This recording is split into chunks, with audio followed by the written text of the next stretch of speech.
Bom dia, meus queridos. Me chamo Dona Rosa. Tenho 87 anos hoje e vou contar uma história que guardei no fundo do meu coração por mais de 6 décadas. Se você está assistindo esse vídeo, talvez Deus tenha colocado você aqui por algum motivo. Antes de começar, se puder, clique no botão de curtir e se inscreva no canal. Me conta nos comentários de onde você está assistindo. Adoro saber que minhas histórias alcançam pessoas de todos os lugares. Era 1960. Eu tinha apenas 22 anos. Morávamos em uma cidade pequena no interior de Minas Gerais, daquelas onde todo mundo conhece todo mundo. Eu e meu marido Antônio tínhamos nos casado muito jovens. Como era costume na época, já tínhamos 3 filhos pequenos. Pedro com 7 anos, Juliana com 5 e o caçulinha, Lucas, com apenas 2 aninhos. Eu era do tipo de mulher que acordava antes do sol nascer para deixar tudo em ordem. Lavava roupa na beira do rio com as outras mulheres da vizinhança, fazia pão caseiro toda manhã, cuidava da horta nos fundos da casa. Era uma vida simples, mas a gente era feliz com o pouco que tinha. Nossa casa não era grande, mas era aconchegante. 2 pequenas camas no quarto das crianças. Uma cozinha com fogão a lenha, onde todos se reuniam nas noites frias. E o nosso quarto de casal com uma cômoda que ganhei da minha mãe quando casei. O chão era de terra batida. Mas todo sábado, eu passava uma mistura de água e barro vermelho para deixar mais bonito e firme. As janelas não tinham vidro. Apenas tampas de madeira que a gente fechava quando chovia ou fazia muito frio. Antônio trabalhava na serraria da cidade. Saía de casa quando o galo ainda nem tinha cantado e voltava quando o sol já estava se pondo. O dinheiro era curto, mas nunca faltou comida na mesa, nem roupa limpa para vestir. Ele não era um homem de muitas palavras ou demonstrações de carinho, mas eu acreditava que, do jeito dele, me amava. Foi numa tarde de março de 1960. Estava um calor danado daqueles que gruda a roupa no corpo, quando recebi uma carta da minha tia generosa. A carta dizia que minha prima Mariana havia ficado viúva de repente, ou o marido dela, que trabalhava com construção, caiu de um andaime e morreu na hora. Ela tinha ficado sozinha com um filho de 3 anos, sem dinheiro, sem trabalho e sem ter para onde ir. Minha tia perguntava se a gente podia recebê-la por alguns meses, até ela conseguir se reerguer. Quando Antônio chegou do trabalho, mostrei a carta. Ele leu em silêncio, com aquele jeito sério dele, e depois disse apenas: "Se é da família, a gente tem que ajudar." Naquela mesma noite, escrevi uma carta de resposta, dizendo que Mariana seria bem-vinda em nossa casa pelo tempo que precisasse. 3 semanas depois, numa quinta-feira, ela chegou. Eu não via Mariana desde que éramos adolescentes. Ela havia se mudado para a capital quando se casou, há quase 10 anos. Quando desceu do ônibus com o filho pequeno pela mão, quase não a reconheci. Não era mais aquela menina magricela que brincava comigo de boneca. Estava uma mulher feita, de feições delicadas apesar das olheiras profundas, e com um corpo que, mesmo escondido pelo vestido preto de luto, chamava a atenção. "Prima Rosa", ela disse, abraçando-me com lágrimas nos olhos. Não sei como agradecer por me receber. Arrumamos um cantinho para ela e o filho no quarto das crianças. Não era o ideal, mas era o que a gente podia oferecer. As crianças ficaram animadas com a novidade e logo fizeram amizade com o primo. Nos primeiros dias, Mariana quase não falava. Ficava horas olhando pela janela com o olhar perdido. Eu entendia seu luto e tentava dar espaço, mas também a convidava para me ajudar nas tarefas da casa, para distraí-la. Com o passar das semanas, Ela foi saindo daquele estado quase sonâmbulo. Começou a me ajudar com gosto nas atividades domésticas. Brincava com as crianças. Até sorriave o outra. Tinha mãos habilidosas para costura e começou a fazer pequenos reparos em roupas para algumas vizinhas, conseguindo um dinheirinho. Aos poucos, aquela mulher triste foi dando lugar a uma Mariana mais parecida com a prima alegre que eu conhecia na infância. Foi quase 2 meses depois da chegada dela que comecei a notar algo estranho. Antônio, que sempre chegava cansadão do trabalho e mal falava durante o jantar, começou a chegar mais cedo em casa. De repente, ele tinha energia para brincar com as crianças, para conversar durante as refeições. Ele até começou a fazer pequenos reparos pela casa que eu pedia há anos. Que bom que você está mais contente, eu disse uma noite, enquanto a gente se preparava para dormir. Deve ser porque estou menos cansado, ele respondeu sem me olhar nos olhos. Num domingo, fomos todos à missa, como de costume. Ao voltar para casa, Mariana disse que estava com dor de cabeça e preferiu ficar descansando, enquanto eu levava as crianças para brincar na praça. Quando voltamos, algumas horas depois, encontrei Antônio em casa. O que era estranho porque ele sempre ia ao bar da esquina com os amigos nos domingos à tarde. Voltei mais cedo porque estava passando mal do estômago, ele explicou. Mariana estava na cozinha preparando um chá, com as bochechas coradas. Fiz um chá pro Antônio. Ela disse. Aprendi com minha mãe. É bom pra dor de estômago. Naquela noite, enquanto lavava os pratos do jantar, fiquei pensando se estava imaginando coisas. Afinal, Mariana era minha prima. Estava de luto. E Antônio nunca havia me dado motivos para desconfiar. Eram apenas coincidências. Eu disse a mim mesma. Mas as coincidências continuaram acontecendo. Antônio passou a chegar cada vez mais cedo em casa. Mariana sempre encontrava motivos para estar no mesmo cômodo que ele. Quando nossos olhares se cruzavam, ela rapidamente desviava, como se escondesse algo. Gaia, no início de junho, estava estendendo roupa no varal dos fundos, quando ouvi risos vindos do barracão onde a gente guardava ferramentas. Reconheci imediatamente a risada de Mariana, seguida por uma voz masculina falando baixo. Aquela voz era de Antônio, que deveria estar trabalhando na serraria àquela hora. Com o coração batendo forte, me aproximei devagar do barracão. A porta estava entreaberta, e através da fresta, vi algo que jamais consegui apagar da memória. Mariana estava sentada em cima da mesa velha de madeira. Com as pernas em volta da cintura de Antônio, eles se beijavam como se o mundo estivesse acabando. Esse rosa desconfiar ouvi Mariana perguntar entre beijos. Ela não desconfia de nada. Antônio respondeu. É bobinha demais. Sempre foi. Senti como se o chão tivesse sumido debaixo dos meus pés. Um gosto amargo subiu pela garganta e tive que cobrir a boca para não gritar. Voltei para dentro de casa. Tropeçando nas próprias pernas, me sentei à mesa da cozinha e fiquei ali, olhando pro nada, até as crianças voltarem da escola. Durante o jantar naquela noite, fingi que nada havia acontecido. Servi a comida.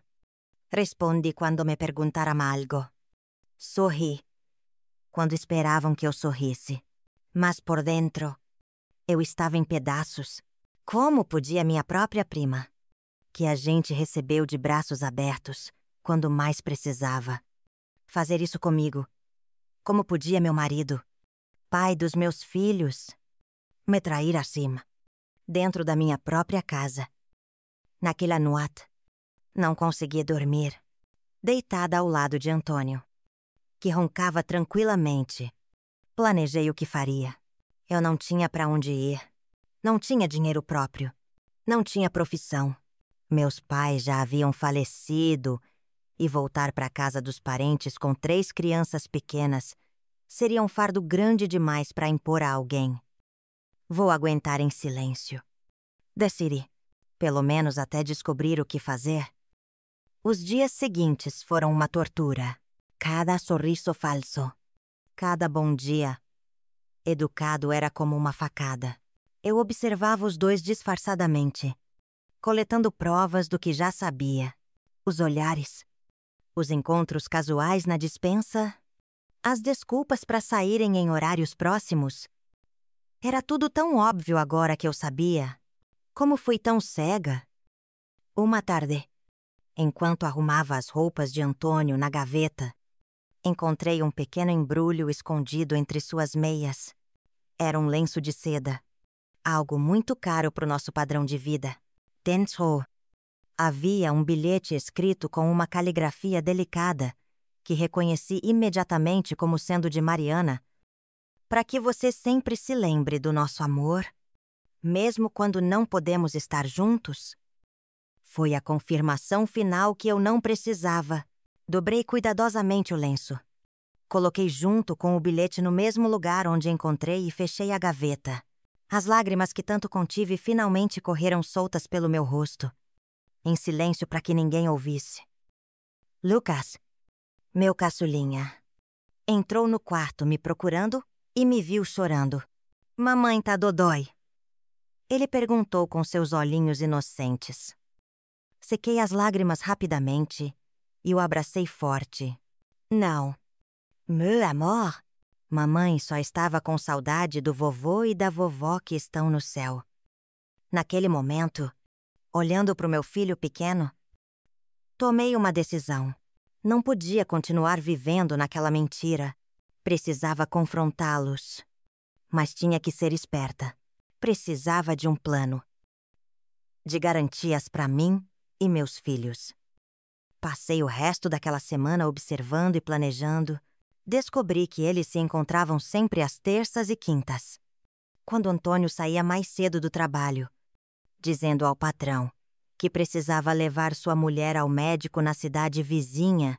Mariana inventava alguma desculpa para sair, normalmente dizendo que ia à feira ou visitar uma amiga nova que tinha feito na igreja. Na verdade, eles se encontravam numa casinha abandonada a meio caminho da serraria. Quanto mais eu descobria, mais meu coração se partia. Não era apenas um caso passageiro. Eles faziam planos pro futuro. Ouvi quando Mariana disse que seu filho precisava de um pai. E Antônio respondeu que estava pensando em maneiras de resolver isso. Senti um frio na espinha ao imaginar o que ele considerava resolver. Foi então que encontrei o bilhete no bolso da calça dele quando ia lavar. Era como se Deus tivesse colocado aquele papel em minhas mãos para que eu não tivesse mais dúvidas do que precisava fazer. O bilhete diz amor. Tenho uma proposta para resolvermos nossa situação. Encontre-me amanhã no lugar de sempre. Estou contando os minutos. M. Naquela noite de junho de 1960, dormi com aquele bilhete escondido dentro do meu travesseiro. Talvez dormir não seja a palavra certa, porque apenas me revirei na cama, com os olhos ardendo de tanto chorar em silêncio. De madrugada, tomei minha decisão, no dia seguinte. Quando Antônio saísse para trabalhar, eu seguiria Mariana até o tal encontro. Precisava ouvir com meus próprios ouvidos o que planejavam. O dia amanheceu com uma garoa fina e um céu cinzento. Como se o próprio tempo compartilhasse da minha tristeza. Preparei o café da manhã como sempre fazia. Coloquei as crianças mais velhas na escola e deixei Lucas com a vizinha, Dona Zulmira, dizendo que precisava ir ao médico. Meu coração batia tão forte que achei que todos na rua poderiam ouvir. Escondi-me atrás do armazém do seu Juvenal, de onde podia observar nossa casa sem ser vista. Esperei quase 2 horas até que vi Mariana saindo, toda arrumada, com um vestido que eu mesma tinha dado a ela. Já não usava mais as roupas pretas do luto. Segui ela, mantendo distância. Ela caminhava rápido, olhando para os lados como quem teme ser descoberta. Depois de 20 minutos, chegamos perto de uma casinha abandonada que ficava num terreno afastado, próximo à serraria. Mariana entrou na casa. Agachei-me atrás de uns arbustos e esperei. Logo, Antônio apareceu. Olhando em volta antes de entrar, aproximei-me devagar até a janela dos fundos, que estava quebrada e coberta apenas por um pedaço de pano, através de uma pequena fresta. Conseguia ver e ouvir tudo. Você demorou? Mariana disse, abraçando-o. Tive que inventar uma desculpa para o patrão, e você ninguém desconfiou. Rosa é tão inocente que acredita em tudo que digo. Aquelas palavras me cortaram como uma faca, enquanto eu dava teto e comida para ela e seu filho. Mariana zombava da minha confiança. E então, qual é essa proposta que você tem? Antônio perguntou, sentando-se num caixote velho. Mariana se aproximou dele com um sorriso que nunca tinha visto em seu rosto. Estive pensando muito. Antônio, a gente não pode continuar assim para sempre. Escondidos. Eu quero uma vida verdadeira com você. Ela pegou as mãos dele entre as suas. Meu primo em São Paulo conseguiu um emprego para você na fábrica onde trabalha. O salário é 3 vezes maior do que você ganha aqui. Vi o rosto de Antônio se iluminar com ganância. Dinheiro sempre foi algo que o fascinava. E o que a gente faria? Simplesmente ir embora? Mariana balançou a cabeça. A gente não pode simplesmente desaparecer. As pessoas viriam atrás da gente. Seria um escândalo. Precisamos de uma história convincente. Que história? Você precisa mandar Rosa embora. Oh. Senti meu corpo gelar ao ouvir essas palavras. Como assim? Você inventa que descobriu que ela te traiu. Ninguém questionaria um homem que expulsa a esposa infiel de casa. É seu direito. Todos diriam. Antônio parecia pensativo. Mas quem acreditaria que Rosa me traiu ela mal sai de casa? Mariana sorriu de um jeito que me causou arrepios. Tenho pensado nisso também. Lembra do Zezinho? O ajudante do farmacêutico. Aquele rapaz que sempre olha para ela. Quando a gente vai à missa, a gente pode plantar evidências. Um bilhete. Talvez. E eu posso espalhar alguns rumores na cidade. E as crianças? O Pedro e a Juliana você pode mandar para sua mãe criar. Pelo menos por um tempo. Ela vive pedindo para passarem temporadas com ela. O pequeno ainda precisa de cuidados. Então, Tom, teria que ir com Rosa. Meu coração parou ao ouvir aquilo. Eles queriam separar meus filhos de mim. Destruir minha família completamente. Depois que a poeira baixar, Mariana continuou. Você diz que precisa de alguém para cuidar das crianças. Eu me ofereço para ajudar. Como uma boa prima. Com o tempo, naturalmente, a gente acaba se aproximando. Era um plano cruel e calculado. Não era apenas um caso passageiro nascido da fraqueza de momento. Era uma conspiração para destruir minha vida. Isso não parece certo. Mariana, Antônio disse. Para minha surpresa, Rosa nunca me fez mal. Mariana se afastou, irritada. Não me venha com escrúpulos agora. Antônio, você não pensou que estava certo quando me levou para aquele barracão na primeira semana que cheguei? Ou quando me prometeu que encontraria um jeito da gente ficar junto? Senti como se cada palavra fosse um punhal. Na primeira semana, enquanto eu preparava a cama para ela dormir, cozinhava suas refeições, consolava seu filho. Eles já estavam me traindo. E tem mais uma coisa que você precisa saber, Mariana disse, mudando o tom de voz para algo mais suave. Quase vulnerável. Estou esperando um filho seu. Vi o rosto de Antônio empalidecer. Você tem certeza? Absoluta. Estou atrasada há quase 2 meses. Logo vai começar a aparecer. Antônio passou as mãos pelo cabelo, visivelmente perturbado. Isso muda tudo. Sim, muda. Por isso a gente precisa agir logo. Não posso criar outro filho sozinha. Antônio. E não quero que essa criança nasça escondida. Como se fosse uma vergonha. Está bem. Ele finalmente concordou. Vamos fazer como você diz. No domingo, depois da missa, vou confrontar Rosa. Direi que sei de tudo sobre ela. E o rapaz da farmácia? Perfeito. E lembre-se de fazer isso na frente dos vizinhos. Para que todos ouçam. Quanto mais testemunhas, melhor para você. Eles selaram o acordo com um beijo apaixonado. Não consegui ver mais. Afastei-me em silêncio. As pernas bambas, tropeçando no caminho de volta.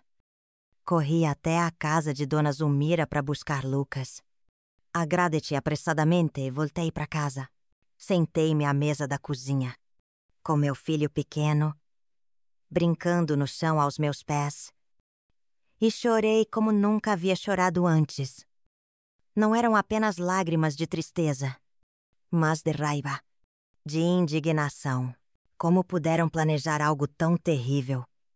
Como puderam conspirar para me separar dos meus filhos? Para destruir minha reputação? Para me deixar sem nada? Enquanto as lágrimas caíam, uma certeza crescia dentro de mim. Eu não seria a vítima desse plano monstruoso. Não deixaria que tirassem meus filhos. Não permitiria que manchassem meu nome na cidade onde todos me conheciam desde criança. Sequei as lágrimas com a ponta do avental quando ouvi passos se aproximando da porta. Era Mariana, voltando do encontro com um sorriso estampado no rosto, que logo se transformou em falsa preocupação ao me ver com os olhos vermelhos. Nossa, Rosa, o que aconteceu? Você está bem? Nunca soube que podia ser tão boa atriz. Forcei um sorriso triste e inventei uma história sobre ter recebido a notícia de que uma amiga de infância havia falecido. Mariana fez toda uma encenação de consolo, abraçando-me e dizendo palavras vazias de conforto. Aceitei o abraço. Retribuí as palavras gentis. Tudo enquanto minha mente trabalhava em como virar o jogo contra eles. Naquela tarde, quando as crianças voltaram da escola, abracei-as mais forte que o normal. Olhando para seus rostos inocentes, soube que faria qualquer coisa para protegê-los. Passei os 3 dias seguintes observando, pensando, planejando cada detalhe. Antônio e Mariana agiam normalmente na minha frente, como se não houvesse nada errado, como se não estivessem conspirando para destruir minha vida naquele domingo após a missa. A cada sorriso falso deles, minha determinação crescia. Na sexta-feira, à tarde, quando Antônio estava no trabalho e Mariana havia saído para buscar água no poço, comecei a mexer nas coisas dela. Sabia que não era certo, mas precisava de mais informações. Embaixo do colchonete onde ela dormia, encontrei uma caixa de sapatos cheia de cartas. A maioria era de amigas e familiares, expressando condolências pela morte do marido, mas no fundo, havia um maço amarrado com barbante que chamou minha atenção. Eram cartas de amor. Reconheci a letra de Antônio. Mesmo que ele nunca tivesse me escrito nada parecido, as cartas mais antigas datavam de quase 10 anos atrás. Antes mesmo de Mariana se casar. Minha cabeça girou com a descoberta. Eles se conheciam antes. Tinham um caso antigo. Com as mãos trêmulas, li carta por carta. A história que se revelava era ainda mais terrível do que eu imaginava. Antônio e Mariana haviam se apaixonado quando adolescentes, mas meus tios se opuseram ao relacionamento porque Antônio era pobre e não tinha perspectivas. Forçaram Mariana a se casar com um homem mais velho e estabelecido. Mas, pelo visto, eles nunca deixaram de se corresponder.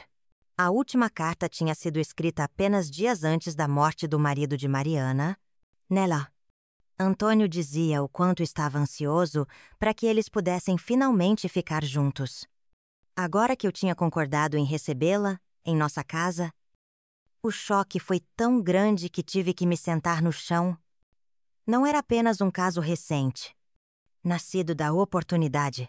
Era uma conspiração de anos. Eles tinham planejado tudo. Usaram minha bondade, minha confiança, para reunir-se sob o mesmo teto. E agora planejavam me destruir completamente. Entre as cartas também encontrei uma folha de papel dobrada contendo endereços e números em São Paulo. Vi o nome do tal primo que ofereceria emprego a Antônio, o endereço de uma pensão onde ficariam inicialmente, até valores anotados para despesas de viagem. O plano estava mais adiantado do que eu imaginava. Ouvi o balde de água batendo no chão do lado de fora, sinal de que Mariana estava voltando. Rapidamente, recoloquei tudo como estava, exceto por uma das cartas mais comprometedoras, que escondi no bolso do meu vestido. Naquela noite, servi o jantar como se nada tivesse mudado. Observei Antônio e Mariana trocando olhares quando achavam que eu não estava vendo. Escutei as risadas forçadas, as conversas artificiais. Cada palavra falsa era como um pequeno golpe, mas eu já não sentia a mesma dor. Em seu lugar, crescia uma determinação fria e calculada. No sábado, Antônio foi trabalhar apenas meio período. Como de costume, quando voltou, disse que precisava ir à cidade vizinha resolver um assunto do patrão. Mais uma mentira. Provavelmente ia finalizar os preparativos pro plano deles. Você volta pro jantar? Perguntei com a voz mais doce que consegui. Provavelmente não. O patrão me pediu para esperar um documento importante. Pode ser que eu só volte amanhã cedo, a tempo da missa. Tudo bem. Muito bem. Tenha cuidado na estrada. Beijei-o no rosto e acenei da porta enquanto ele se afastava. Era a primeira vez em dias que meu sorriso era genuíno, mas não pelo motivo que ele pensava. Assim que ele desapareceu na curva, voltei para dentro e comecei a colocar meu plano em ação. Chamai Pedro, meu filho mais velho, e pedi que fosse correndo chamar seu Antônio, o dono do único telefone do bairro. Era uma emergência. Expliquei. Quando seu Antônio chegou, pedi para usar o telefone dele para fazer uma ligação interurbana urgente. Era um favor caro que eu pedia, mas expliquei que era questão de vida ou morte. Claro. Dona Rosa, a senhora sempre ajudou a todos por aqui. Pode usar o telefone pelo tempo que precisar. Na casa de seu Antônio, com as mãos tremendo, disquei o número do meu tio Osvaldo, irmão do meu falecido pai, que morava na capital. Quando ouvi sua voz do outro lado da linha, as lágrimas que tanto tentei conter finalmente caíram. Tio Osvaldo, deixa como você emborgada. Preciso da sua ajuda. Meu tio Osvaldo sempre foi um homem de poucas palavras, mas de muita ação. Quando terminei de contar toda a história, houve um silêncio do outro lado da linha que me gelou a espinha. Pensei que talvez ele não acreditasse em mim, que achasse que eu estava exagerando ou inventando coisas. Rosa, ele finalmente falou, com a voz grave que me lembrava tanto meu pai. Pegue as crianças e esteja pronta amanhã, ao meio-dia. Vou mandar meu motorista buscar você. Mas, tio, é domingo. A missa termina às 11 horas. Antônio vai estar em casa. Não se preocupe com isso. Apenas esteja pronta com as crianças. E o mínimo de pertences possível, uma troca de roupa para cada um. Documentos e nada mais. Entendeu? Sim, tio, entendi. E, Rosa, não diga nada a ninguém. Absolutamente ninguém.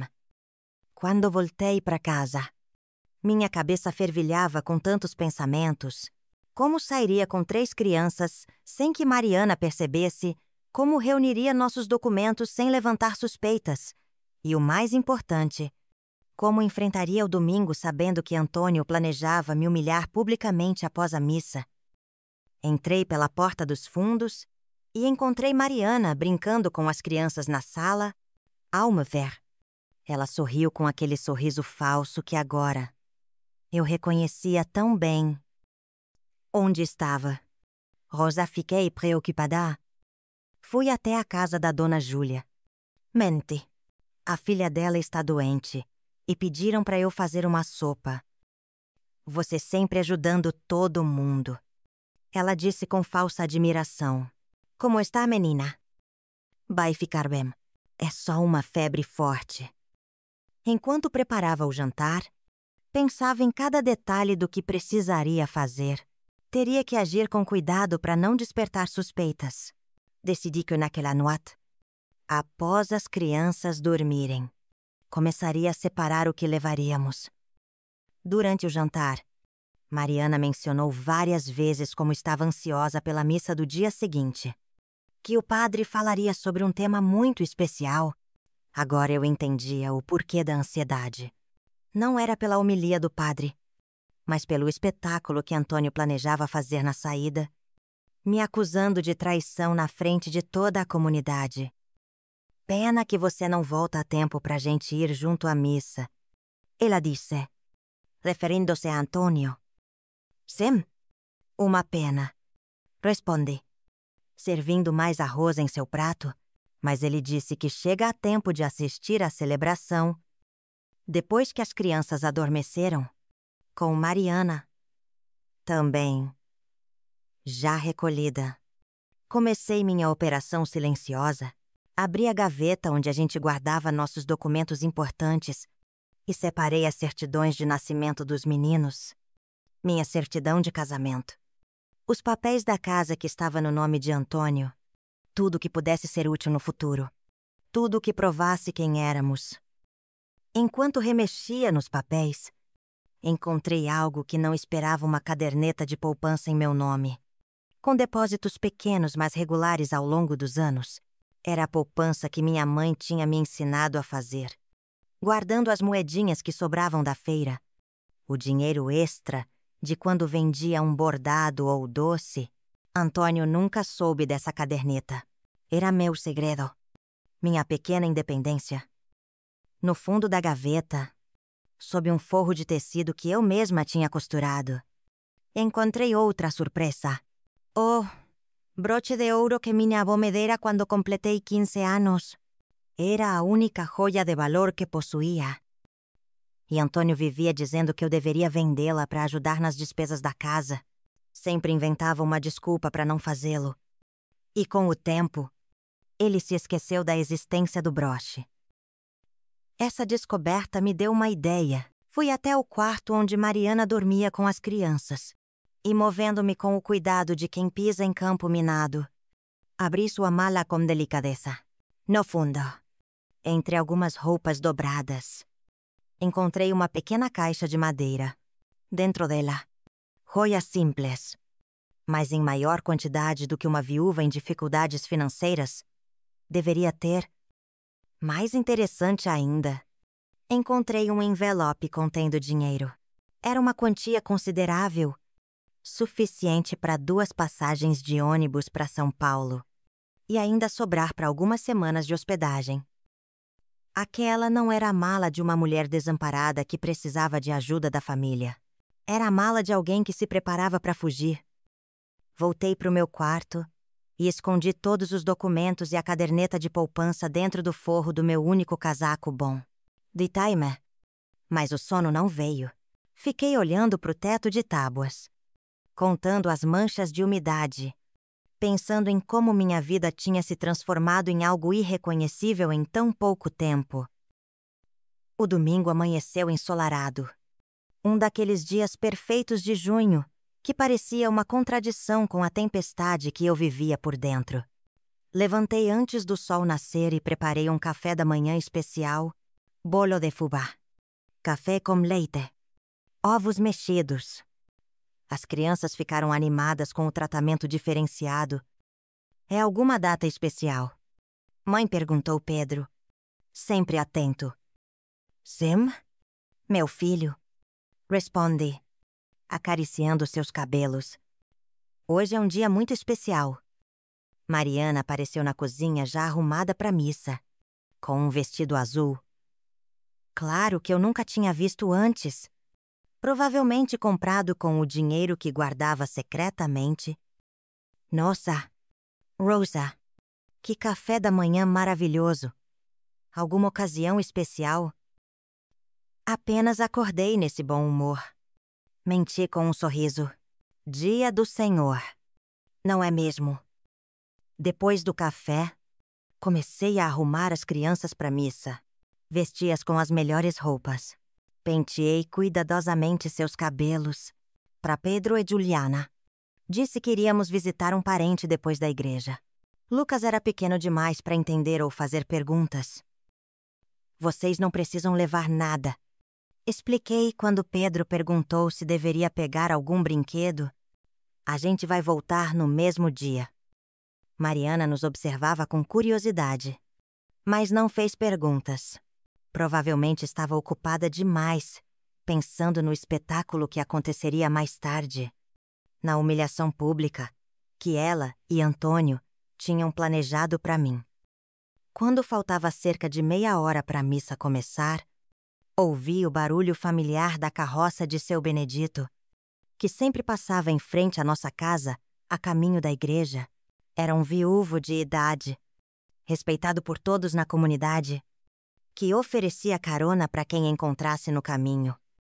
Mariana, chamai ela, que ajeitava o vestido no pequeno espelho da sala.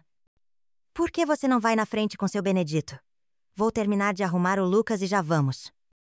Não seria melhor a gente ir todo mundo junto? Ela perguntou, ajeitando o cabelo.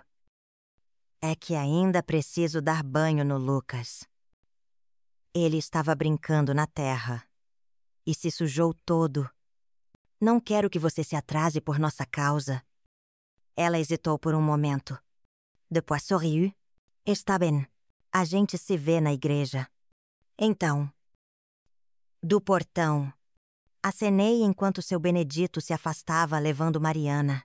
Assim que a carroça dobrou a esquina, voltei correndo para dentro. Pedro. Juliana. Chamei com urgência. Peguem os casacos. Vamos sair. Mas, mãe, e a missa? Juliana perguntou. Confusa. Hoje a gente não vai à missa. Querida, temos um compromisso mais importante. Vesti Lucas rapidamente. Peguei a pequena trouxa que havia preparado escondido durante a madrugada e saímos pelos fundos da casa. Em vez de seguir pela rua principal que levava à igreja, tomamos um caminho alternativo pelos quintais das casas vizinhas. Algumas pessoas que encontramos no caminho nos olharam com curiosidade, mas eu apenas sorria e acenava, como se estivéssemos apenas em um passeio dominical. Para onde a gente está indo? Mãe Pedro perguntou, segurando minha mão com força. Vamos fazer uma viagem. Meu filho, uma aventura. E o papai, ele não vem? Senti um aperto no peito. Como explicar para uma criança de 7 anos que seu pai tinha planejado nos separar? Como dizer que o homem que ele admirava tinha conspirado contra nós? Seu pai vai nos encontrar depois. Menti, odiando-me por isso. Mas sabendo que era necessário naquele momento, caminhamos por cerca de 20 minutos até chegarmos à estrada principal, que ficava fora da vista da igreja. Lá, conforme combinado, um carro preto e reluzente nos esperava. Um homem alto e de aparência séria saiu do veículo ao nos ver. Dona Rosa, ele perguntou, tocando respeitosamente a aba do chapéu. Sim, sou eu. Sou Jorge, motorista do Sr. Osvaldo. Ele me pediu para levar a senhora e as crianças até a capital. Olhei para o carro com apreensão. Nunca tinha viajado em um automóvel tão elegante. Na verdade, mal tinha saído daquela cidadezinha em toda a minha vida. É seguro para as crianças? Perguntei. Oh, abraçando Lucas contra meu peito. Perfeitamente seguro. Senhora, tenho até um assento especial para o pequeno. Com cuidado. Ele ajudou a acomodar as crianças no banco traseiro. Pedro e Juliana estavam encantados com o interior do carro. Tocando o couro dos bancos com admiração, Lucas, ainda sonolento, aconchegou-se no assento especial sem protestos. Antes de entrar no veículo, olhei uma última vez para trás, para a direção da nossa casa, da igreja, onde naquele momento, Mariana provavelmente olhava para a porta a cada instante, esperando minha chegada. Pensei em Antônio, que devia estar chegando à cidade naquele exato momento, pronto para encenar a farsa que destruiria minha reputação. A senhora está pronta? Jorge perguntou gentilmente. Respirai fundo. Enxuguei uma lágrima teimosa e entrei no carro.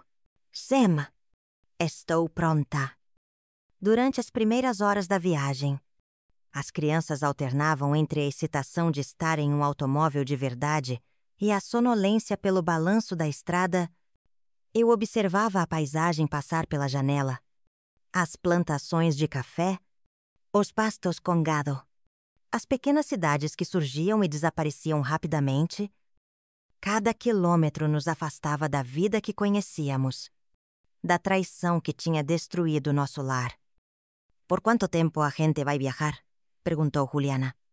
Depois de acordar de um cochilo. Algumas horas. Querida, a casa do tio Osvaldo fica longe daqui. A gente vai morar com ele. Pedro quis saber. Por enquanto. Sim, até encontrarmos nossa própria casa. E quando a gente vai voltar para casa, insistiu Juliana. Sente um nó na garganta.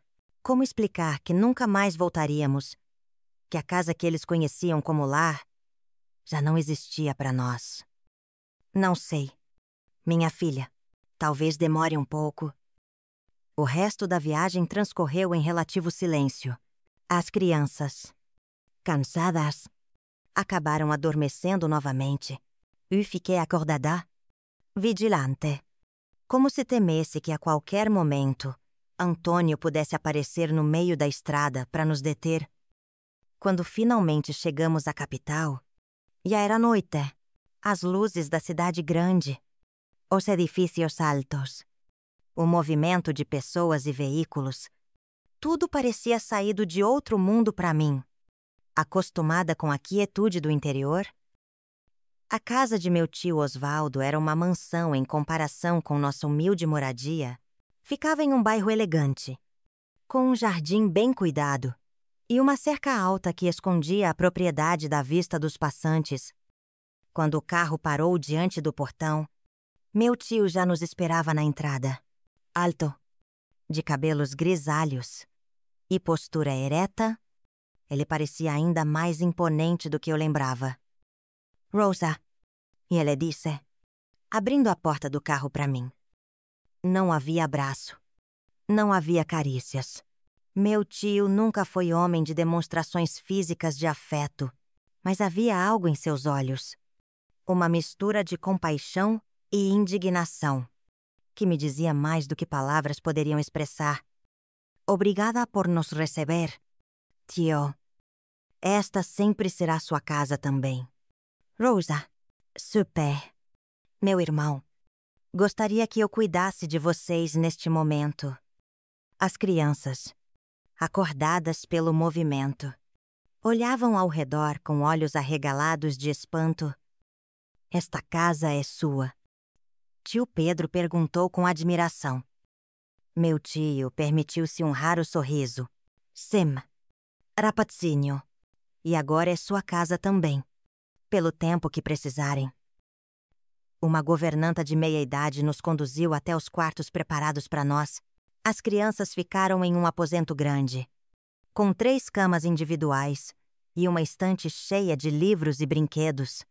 Eu fiquei no quarto ao lado, pequeno mas confortável, com uma janela que dava para o jardim dos fundos.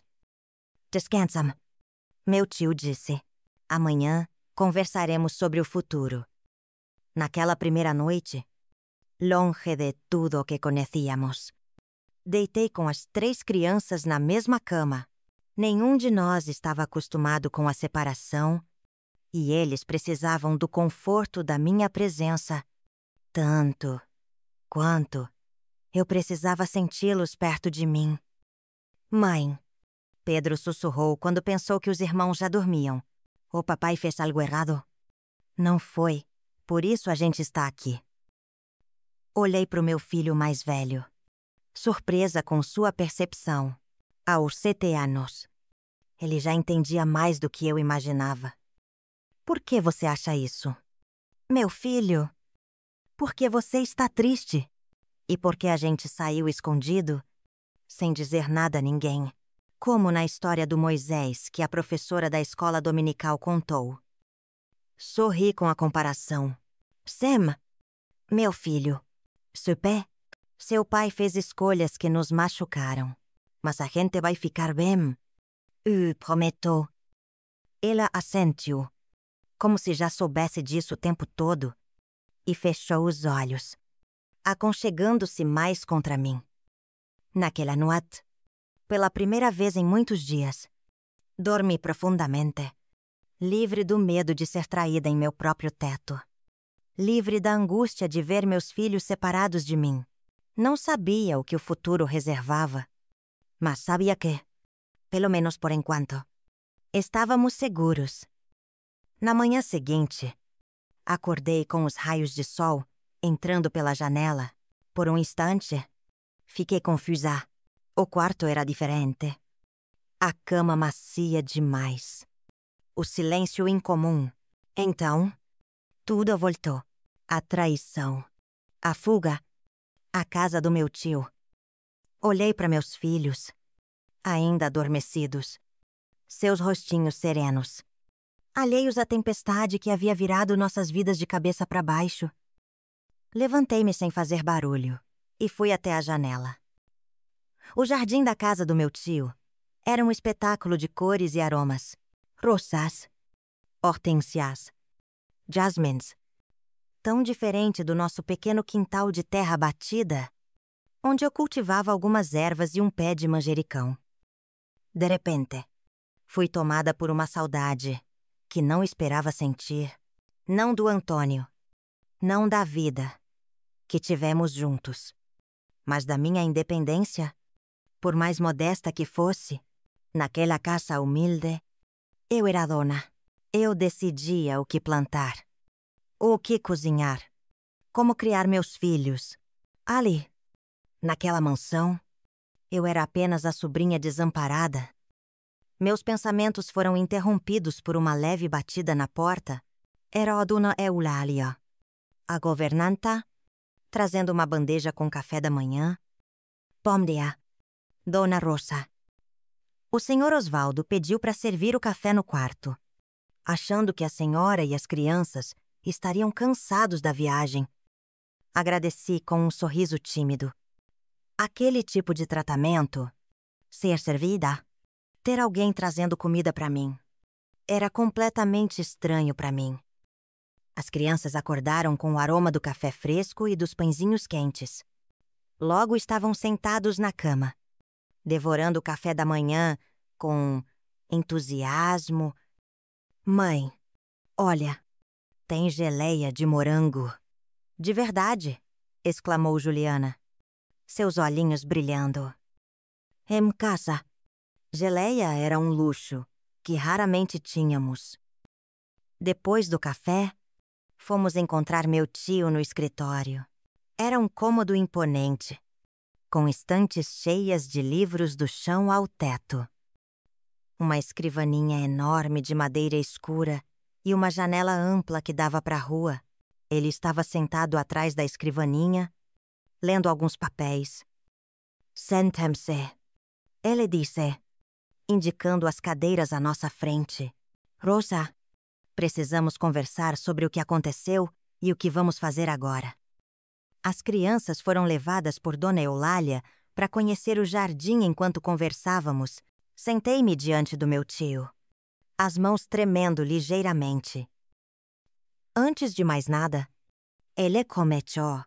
Quero que saiba que tomei algumas providências ontem mesmo. Assim que você me telefonou, enviei um telegrama para o delegado da sua cidade, que é meu conhecido de longa data.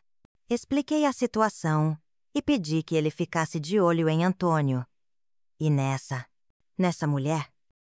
O senhor acha que eles virão atrás da gente? Perguntei, sentindo um frio na espinha. Não acredito. Pelo que você me contou, eles tinham outros planos. Provavelmente já perceberam que você descobriu tudo e fugiram para São Paulo, como planejavam. Mas precisamos estar preparados para qualquer coisa. Ele ajustou os óculos e continuou. Há outra questão importante.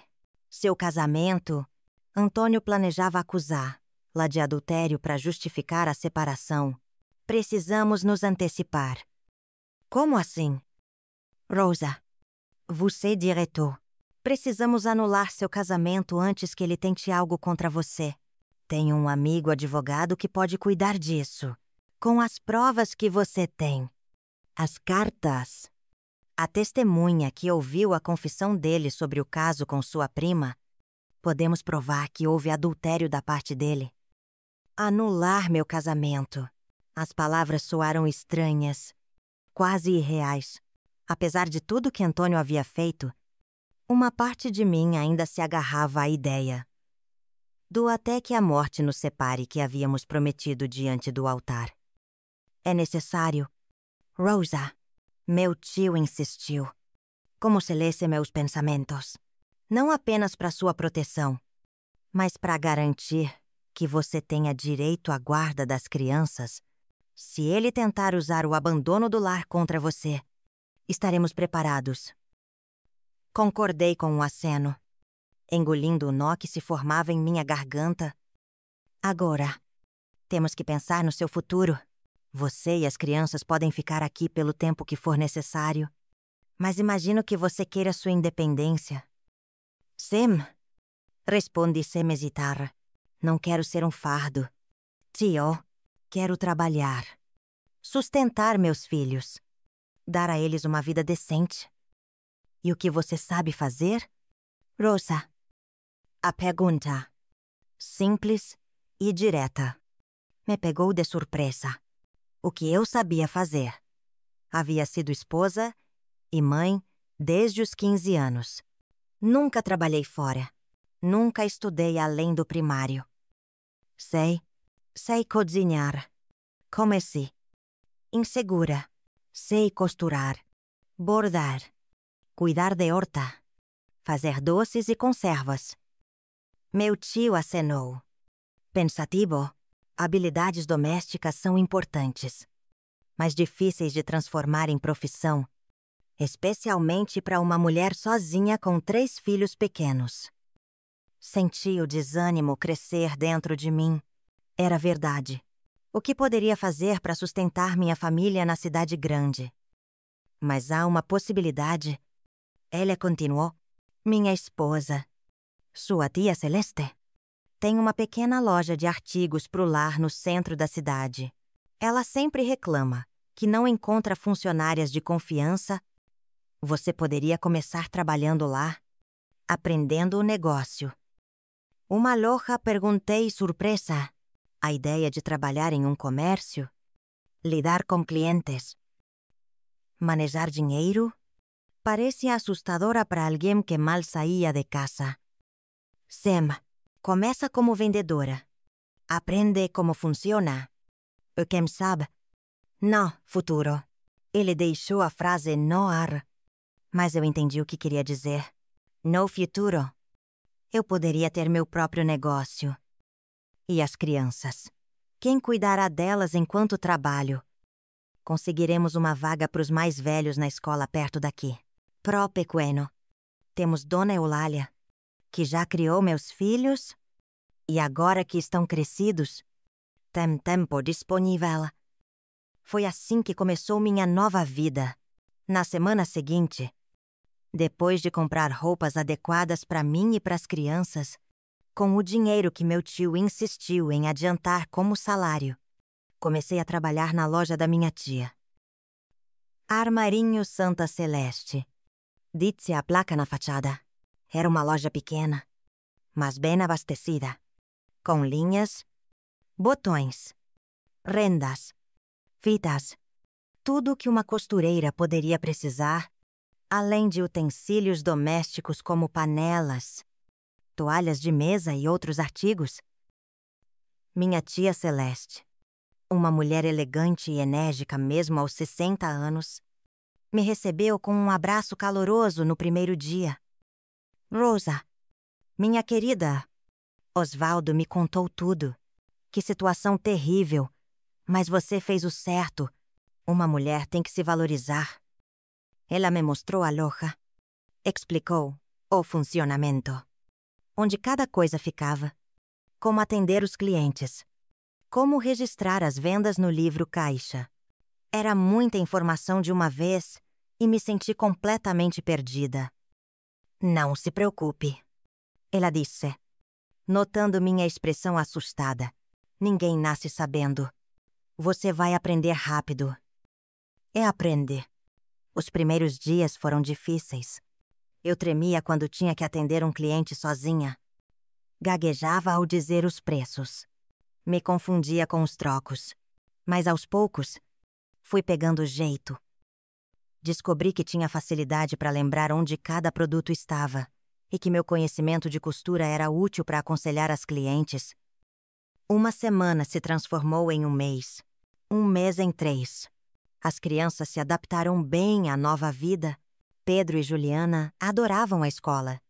Muito maior e mais bem equipada que a pequena escola rural que frequentavam antes, Lucas se apegou a Dona Eulália, que o tratava como ao neto que nunca teve. Em casa, à noite, quando as crianças já dormiam, eu frequentemente ficava na sala com meu tio e minha tia, ouvindo rádio ou simplesmente conversando. Foi numa dessas noites, quase 4 meses após nossa chegada, que meu tio trouxe novidades. Recebi uma carta do delegado Fonseca hoje. Ele disse, ajustando os óculos, parece que que Antônio está de volta à cidade. Senti um calafrio percorrer minha espinha. Ele está me procurando? Não exatamente. Segundo o delegado, Antônio voltou sozinho. Se matar Mariana. Aparentemente, as coisas não deram certo em São Paulo. E o que ele está fazendo lá, perguntei. Uma parte de mim, ainda curiosa sobre o homem que um dia foi meu marido, está trabalhando na mesma serraria, morando na mesma casa. O delegado disse que ele anda perguntando por você e pelas crianças, mas não de forma agressiva. Parece mais arrependido. Arrependido. A palavra ecoou em minha mente.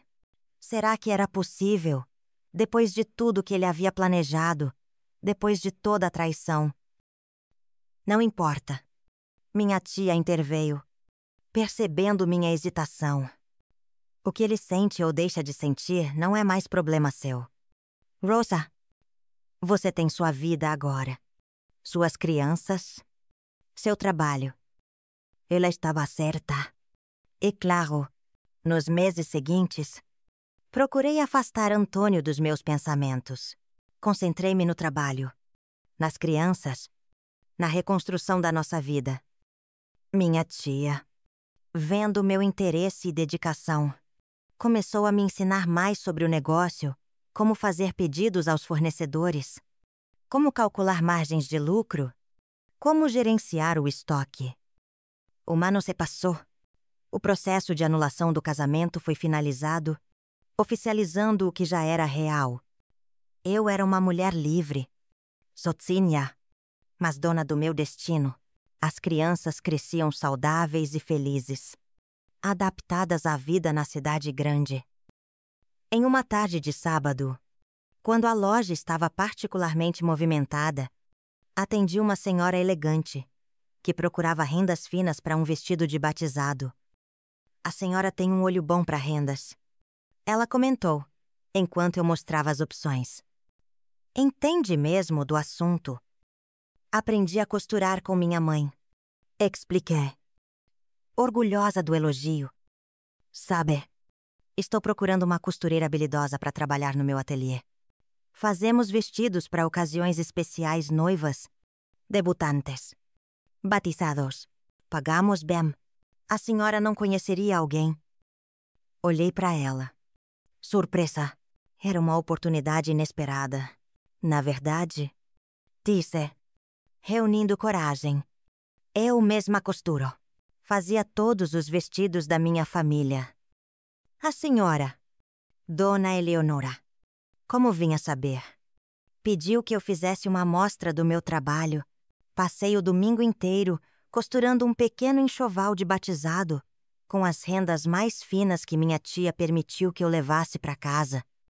Quando entreguei a peça na segunda-feira, Dona Eleonora ficou impressionada. Seu ponto é perfeito e esse acabamento, quando pode começar? Foi assim que, além de trabalhar na loja da minha tia durante o dia, passei a costurar para o ateliê de Dona Eleonora nas noites e fins de semana. O trabalho era árduo, mas gratificante. Com o dinheiro extra, consegui alugar um pequeno apartamento para mim e meus filhos. 2 quartos, uma sala-cozinha e um banheiro. Era simples, mas era nosso. A independência que conquistei naqueles 2 anos era como um bálsamo para as feridas deixadas pela traição. Não precisava mais depender da caridade dos meus tios. Embora continuassem sendo um apoio fundamental, as crianças estavam bem, eu tinha meu trabalho, minha casa, minha dignidade. Foi quando tudo parecia finalmente assentado que a vida trouxe outra reviravolta.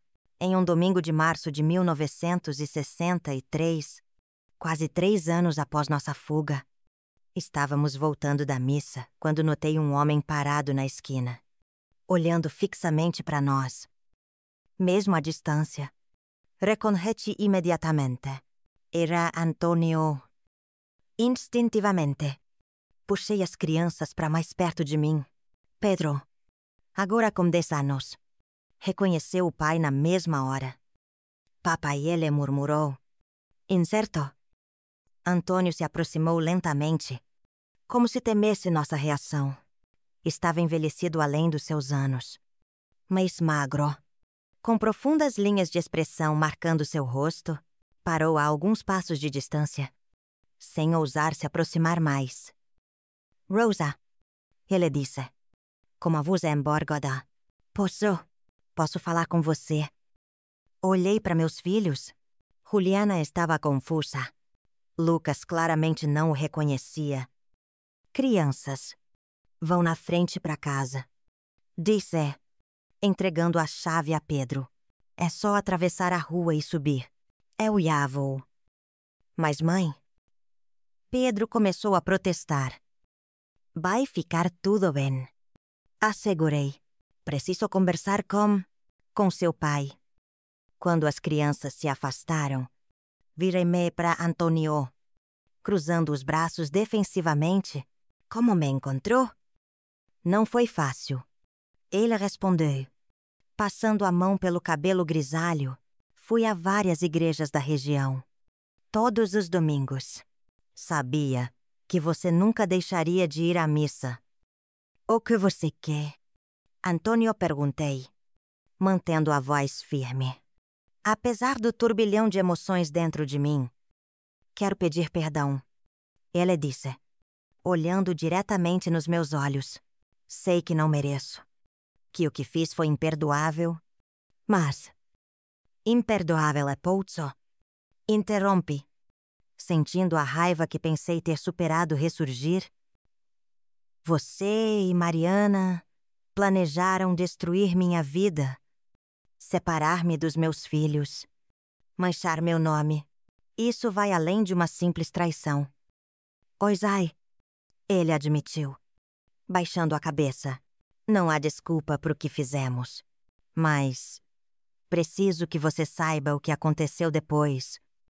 Estava prestes a dizer que não me interessava, que ele podia guardar suas explicações para si mesmo, quando algo dentro de mim, curiosidade talvez, ou simplesmente o desejo de encerrar aquele capítulo da minha vida, me fez perguntar: o que aconteceu com Mariana? Antônio olhou para mim com olhos cansados, como se carregasse um peso imenso. Por um momento, tive a estranha sensação de que estava diante de um estranho, não do homem com quem dividi 7 anos da minha vida. Mariana não estava grávida. Ele disse, finalmente. Era mais uma mentira dela para me pressionar. Quando chegamos a São Paulo, as coisas não foram como planejado. O emprego que o primo dela havia prometido não existia. Na verdade, ele mal nos recebeu. Incomodado com nossa chegada inesperada, ele fez uma pausa. Passando a mão pelo rosto cansado, mantive-me em silêncio, esperando que continuasse. Ficamos hospedados numa pensão barata. O dinheiro que tínhamos, que ela tinha guardado secretamente, acabou em poucas semanas. Comecei a trabalhar como ajudante, numa construção, ganhando uma miséria. Mariana ficava o dia todo na pensão, reclamando de tudo, exigindo uma vida melhor. Quando cobrei a tal gravidez, ela admitiu que tinha inventado tudo. Uma parte de mim sentia uma satisfação amarga com aquela história. Era como se o destino tivesse se encarregado de punir os dois por mim. O que mais aconteceu? Um dia voltei do trabalho e ela tinha sumido. Levou o pouco dinheiro que eu tinha conseguido juntar, algumas coisas que trouxemos de casa, e desapareceu. Deixou apenas um bilhete, dizendo que eu era um fracassado e que ela merecia mais da vida. Tive que conter um riso irônico. Mariana, que se mostrou tão sofredora quando chegou à minha casa, sempre foi movida pela ambição. Fiquei sozinho, endividado, numa cidade que não conhecia. Trabalhei em qualquer serviço que aparecia. Carregador no mercado municipal. Faxineiro. Vigia noturno. Durante meses. Morei em albergues para indigentes. Dividi quartos minúsculos com estranhos. Foi como viver no inferno. E por que voltou para a cidade? Depois de tanto tempo perguntei, ainda mantendo distância emocional. Voltei há quase 2 anos. Ele confessou. Depois que juntei dinheiro suficiente para a passagem, a vergonha me impediu de procurar por você antes. Além disso, o delegado Fonseca me avisou que você estava bem, recomeçando a vida, e que seria melhor eu não interferir. E como soube que estávamos na capital, quando voltei, descobri que você tinha fugido no domingo, justamente quando planejávamos. Quando Mariana tinha planejado me fazer confrontá-la, ele corrigiu-se rapidamente. As pessoas da cidade especulavam que você tinha ido para a casa de parentes na capital. Levei meses juntando coragem para vir procurá-la. Ficamos em silêncio por alguns instantes. Na calçada movimentada de domingo, pessoas passavam ao nosso redor.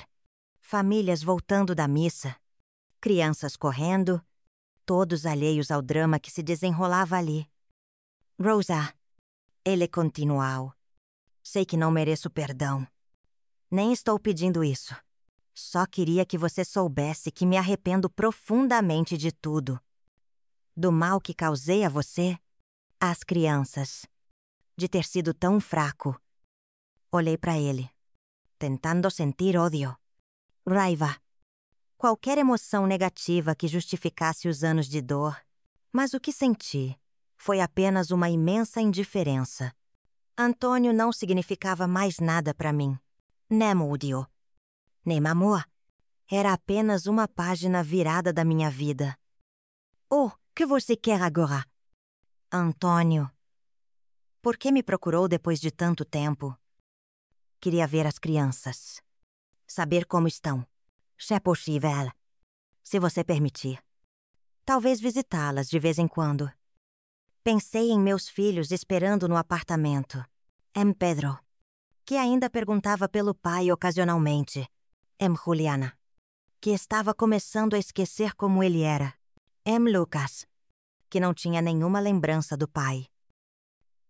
Não sei se isso seria bom para eles. Respondi honestamente. Precisarei pensar. Conversar com eles primeiro. Entendo. E ela disse, aceitando minha resposta sem protestar. Posso pelo menos saber como eles estão? O que têm feito? Algo na humildade de seu pedido me comoveu. Apesar de tudo, ele era o pai dos meus filhos. Estão bem. Pedro está com 10 anos agora. É um dos melhores alunos da turma. Quer ser médico? Juliana tem 8. É artística. Adora desenhar e cantar. É Lucas. Lucas está com 5. Começou o jardim de infância este ano. Vi lágrimas nos olhos dele quando mencionei os sonhos de Pedro. E você, ele perguntou, como tem sido sua vida? Hesitei por um momento, mas decidi que não havia mal em contar. Talvez fosse até bom que ele soubesse que eu tinha conseguido reconstruir minha vida sem ele. Trabalho na loja da minha tia Celeste. Também costuro para um ateliê de vestidos finos. Tenho meu próprio apartamento. Pequeno, mas nosso. As crianças estão em boas escolas. Estamos bem. Fico feliz em ouvir isso. Ele disse com sinceridade. Você sempre foi forte. Rosa, mais forte do que eu jamais fui. Notei que estava ficando tarde e as crianças deveriam estar preocupadas. Preciso ir agora? As crianças estão esperando? Claro. Ele concordou rapidamente. Posso te deixar meu endereço. Caso decida que posso ver as crianças algum dia. Ele me entregou um pedaço de papel, com um endereço na Muca. Um bairro operário da cidade? Vou pensar no assunto. Prometi. Guardando o papel na bolsa. Adeus. Antônio. Adeus. Rosa. E obrigado por me ouvir. Virei-me e caminhei em direção ao meu prédio, sentindo um estranho alívio, como se um peso tivesse sido removido dos meus ombros. Aquele encontro inesperado tinha trazido um encerramento que eu não sabia que precisava. Quando cheguei ao apartamento, as crianças estavam ansiosas, especialmente Pedro. Era mesmo o papai?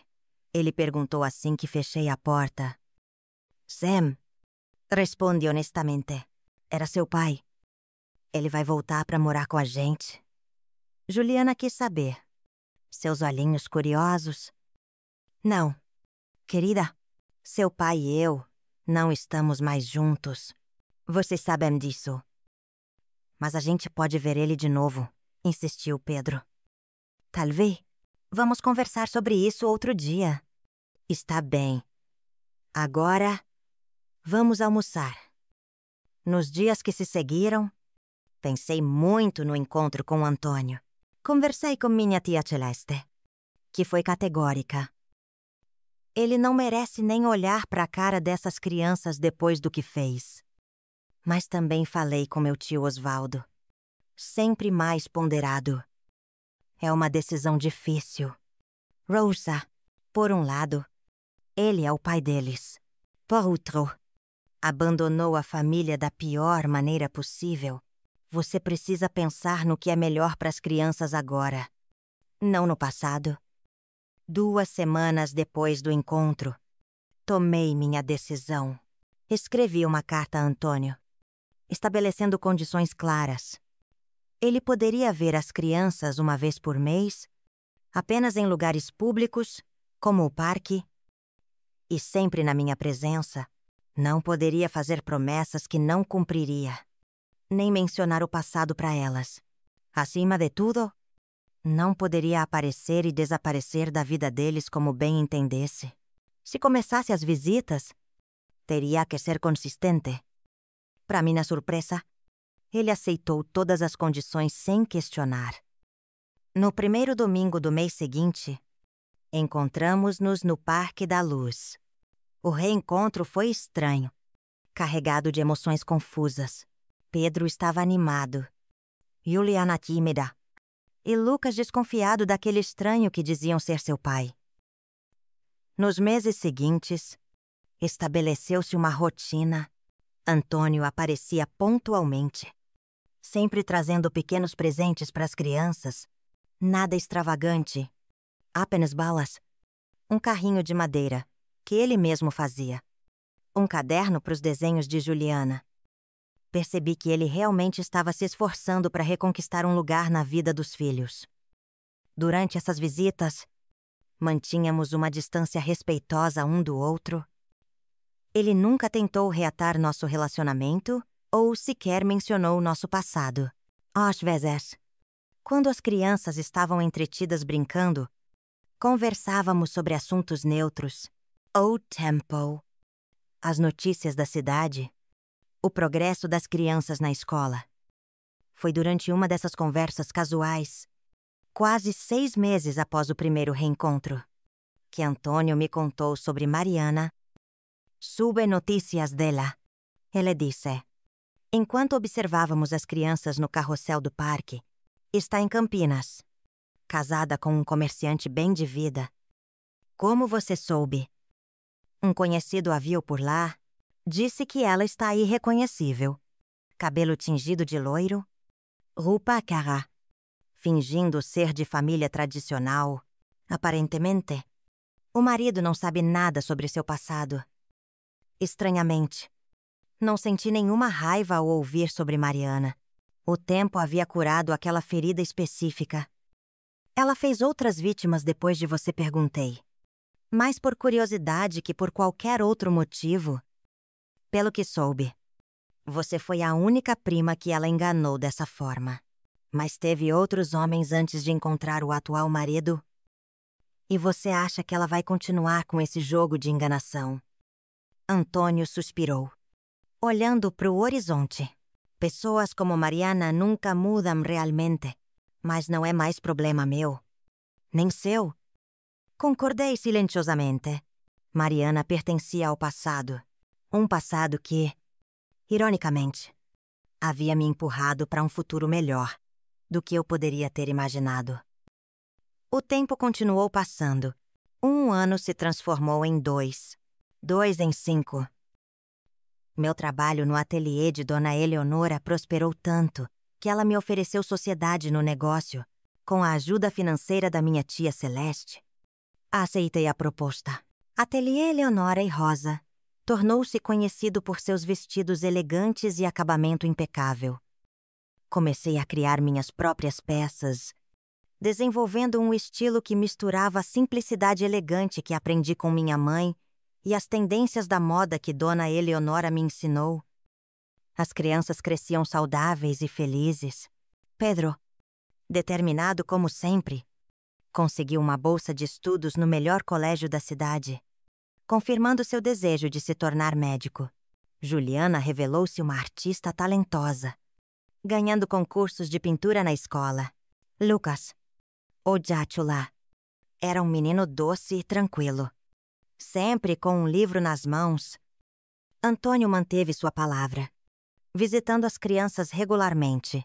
Com o tempo, nosso relacionamento se transformou em algo que nunca imaginei possível, uma amizade respeitosa. Baseada no amor compartilhado pelos nossos filhos, ele nunca mais se casou, dedicando-se inteiramente ao trabalho e às visitas mensais aos filhos. Em 1970, 10 anos após aquela fuga desesperada, recebi uma notícia que fechou definitivamente o círculo da minha história. Uma cliente do ateliê, recém-chegada de Campinas, comentou sobre um escândalo que agitava a sociedade local. A esposa de um dos comerciantes mais proeminentes da cidade foi descoberta em flagrante com o motorista da família. Parece que não era o primeiro caso dela. O marido descobriu que ela tinha um passado obscuro, que havia mentido sobre sua origem. Sobretudo, A mulher foi expulsa de casa apenas com a roupa do corpo, em plena luz do dia, na frente de toda a vizinhança. Um verdadeiro escândalo. Quando ela mencionou o nome da mulher, Mariana, senti um arrepio percorrer minha espinha. O destino havia cobrado sua dívida. Naquele mesmo ano, tomei uma decisão importante. Comprei minha própria casa. Uma construção espaçosa com um jardim nos fundos, onde finalmente pude plantar minhas próprias rosas e hortênsias. Como sempre sonhei, convidei meus tios para morarem conosco. Eles já estavam idosos. E a casa era grande demais para apenas mim e as crianças.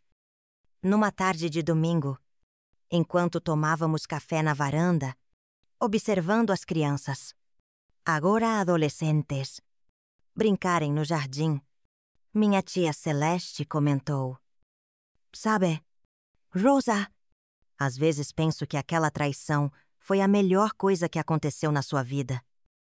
Olhei para ela, surpresa com a observação. "O que quer dizer?" "Pense bem", ela explicou, ajeitando-se na cadeira de balanço.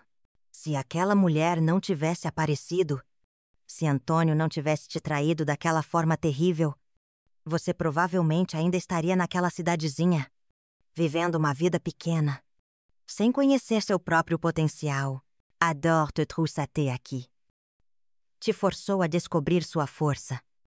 Refleti sobre suas palavras enquanto observava Pedro ajudando Lucas com a lição de casa, Juliana desenhando sob a sombra da jabuticabeira. Pensei na Minhaloya, no ateliê que agora era parcialmente meu, na casa que comprei com meu próprio dinheiro. Talvez você tenha razão. Concordei finalmente, mas foi um caminho difícil. Os melhores caminhos geralmente são. Ela respondeu com sabedoria. O importante é que você não apenas sobreviveu, mas floresceu. Sua vingança, Rosa, foi viver bem, melhor do que jamais viveria com ele. Naquela noite, deitada na minha cama, na minha casa, construída com o fruto do meu trabalho, percebi que minha tia estava absolutamente certa. A melhor vingança não tinha sido o destino castigando Mariana por seus atos, nem ver Antônio reconhecendo seus erros. A verdadeira vingança foi a vida plena e digna que construí para mim e meus filhos, a força que descobri em mim mesma, a mulher independente e realizada que me tornei. A traição que deveria ter me destruído acabou sendo a chave para uma libertação que eu nem sabia que precisava. E isso, meus queridos que me assistem agora, é a maior lição que aprendi em meus 87 anos de vida. Às vezes, aquilo que parece ser nossa maior derrota pode se transformar no começo da nossa maior vitória. A dor nos quebra sim, mas somos nós que escolhemos como nos reconstruir. Mais forte, mais sábios, mais verdadeiros. A vida sempre nos dá uma segunda chance. Basta termos a coragem de agarrar lá, com ambas as mãos, e não olhar para trás. Bom, meus queridos, se vocês gostaram do meu vídeo, por favor, não se esqueçam de curtir o vídeo, compartilhar e se inscrever no canal. Isso ajuda muito a vovó a continuar contando histórias. Um grande abraço. Até a próxima.